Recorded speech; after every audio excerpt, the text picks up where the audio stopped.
Bismillahirrahmanirrahim. Assalamualaikum warahmatullahi wabarakatuh. Perkenalkan, nama saya Herdial, NIM 9030111707. Dalam kesempatan kali ini, saya akan menjawab 6 pertanyaan dalam mid semester ekonomi demografi. Soal yang pertama, ada 4 tahap proses transisi penduduk. Uraikan 4 tahapan yang dimaksud.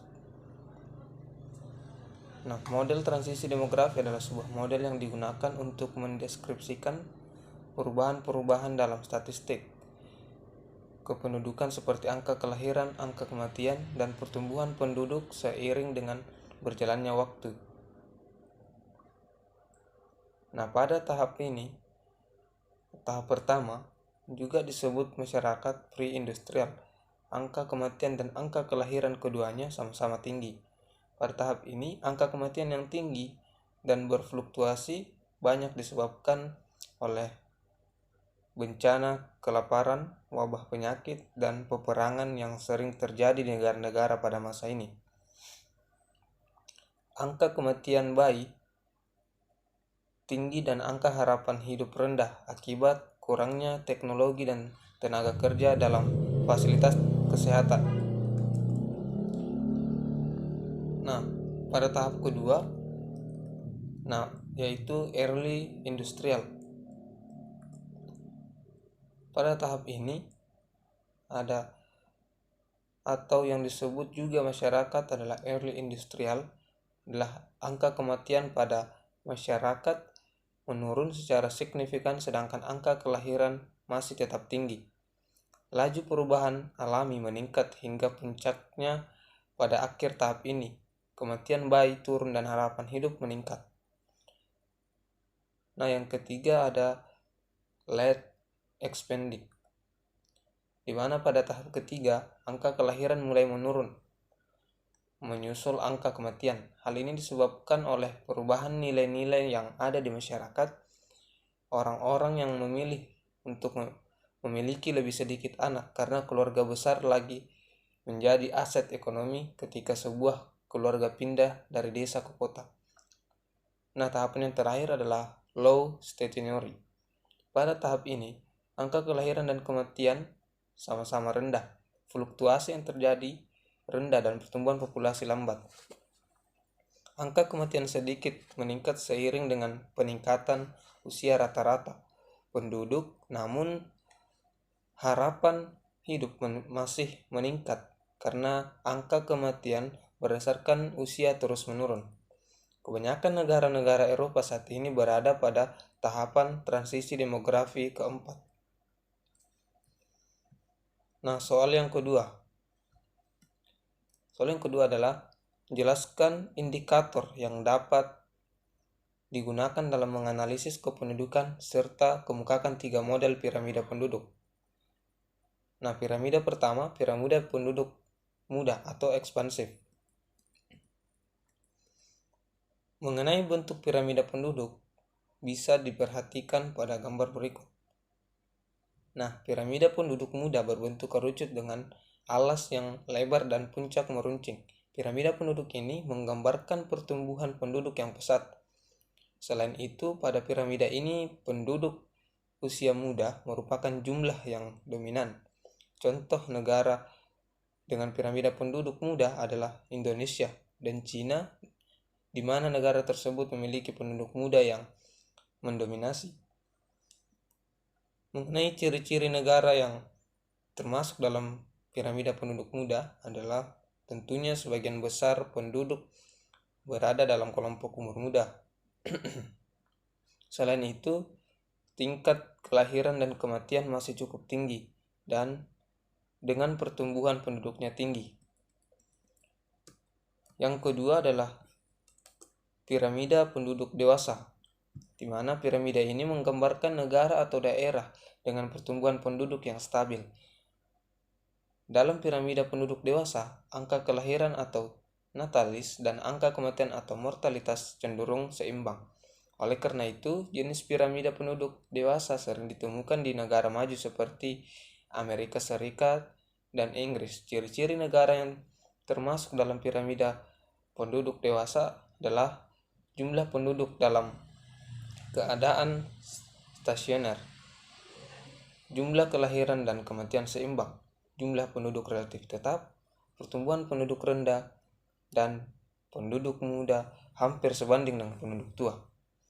Dan yang terakhir adalah piramida penduduk tua atau konstruktif. Piramida ini menggambarkan kondisi daerah di mana angka pertumbuhan penduduknya cenderung mengalami penurunan.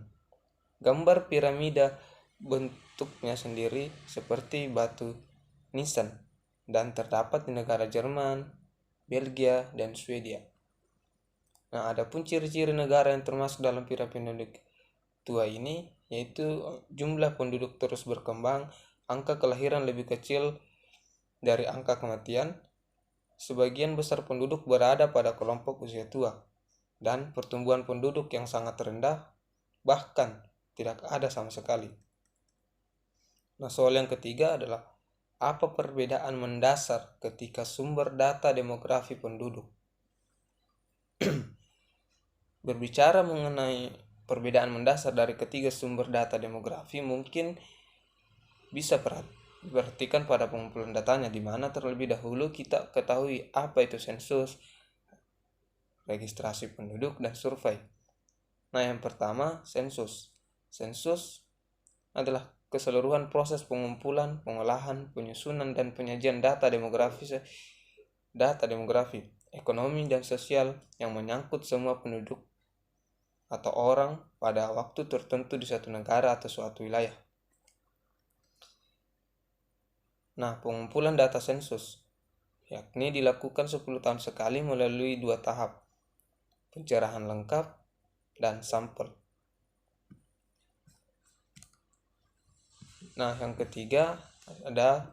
Yang kedua ada sensus penduduk, registrasi penduduk. Registrasi penduduk meliputi kegiatan pencatatan dan pelaporan data kependudukan yang terdiri dari kelahiran, perkawinan, perpindahan, dan kematian. Pengumpulan data registrasi penduduk ini yakni perkawinan dan perceraian, statistik vital, kelahiran, dan migrasi. Sedangkan yang terakhir ada survei. Survei adalah penelitian yang sumber data dan informasi utamanya diperoleh dari responden sebagai sampel penelitian dengan menggunakan kuesioner atau angka sebagai instrumen pengumpulan data. Pada umumnya, sampel yang digunakan sebagai unit analis adalah individu. Namun demikian, unit lain seperti rumah tangga, kelompok, perusahaan, sampai negara bisa pula digunakan sebagai unit analisis. Salah satu yang perlu diingat dalam penelitian survei adalah penggunaan sampel sebagai sumber data primer. Pengumpulan data survei dilakukan dengan mendeskripsikan sebagai penelitian ilmiah yang datanya dikumpulkan dari sampel yang telah dipilih dari keseluruhan populasi. Dan pengumpulan data pada survei dilakukan dalam jangka waktu yang tidak terlalu lama, yaitu 4-5 tahun. Oleh sebab itu, survei dipandang lebih menguntungkan sebab dapat memperoleh data pertumbuhan penduduk dalam jangka waktu yang tidak terlalu lama.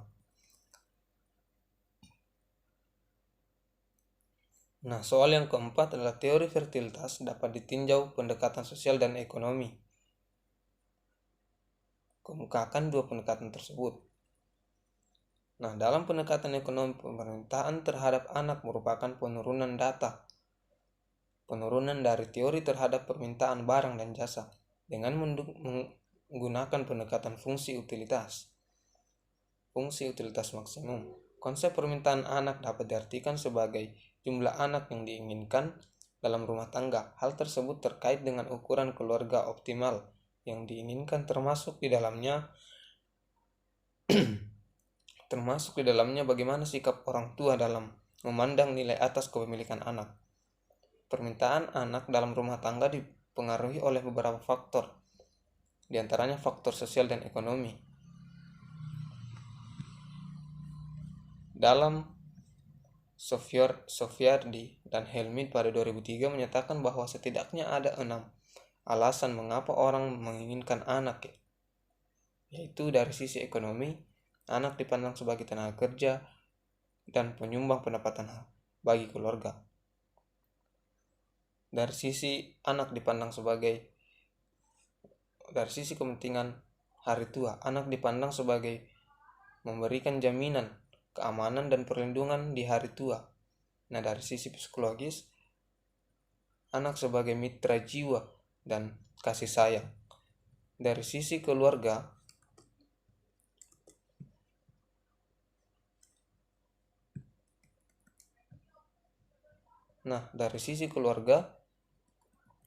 anak dipandang sebagai kelanjutan keturunan dan pembawa nama keluarga.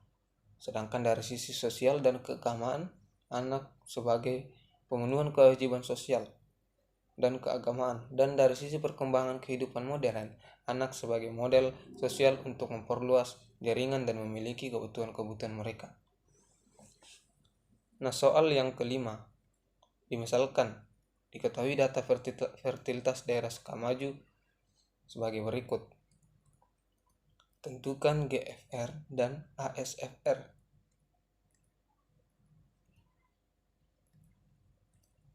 Nah, kita bisa lihat sendiri pada gambar yang tertera apa-apa yang kemudian menjadi jawaban dari nomor 5 ini.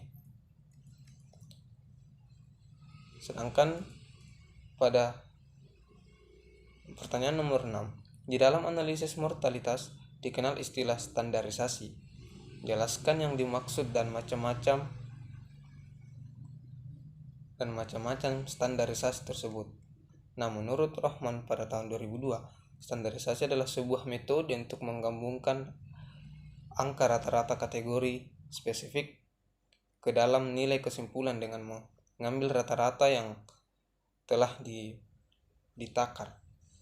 Standarisasi dilakukan untuk menyingkirkan dan mengendalikan pengaruh berbagai variabel pada pengukuran angka kematian.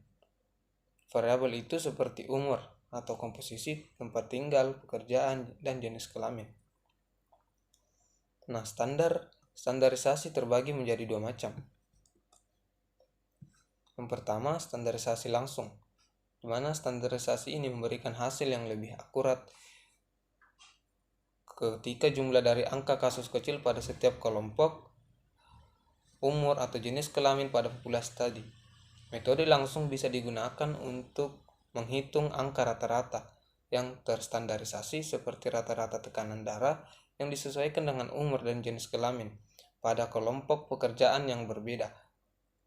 Pada standarisasi langsung, angka rata-rata spesifik umur atau jenis kelamin per kelompok di populasi di dalam studi diaplikasikan ke populasi standar.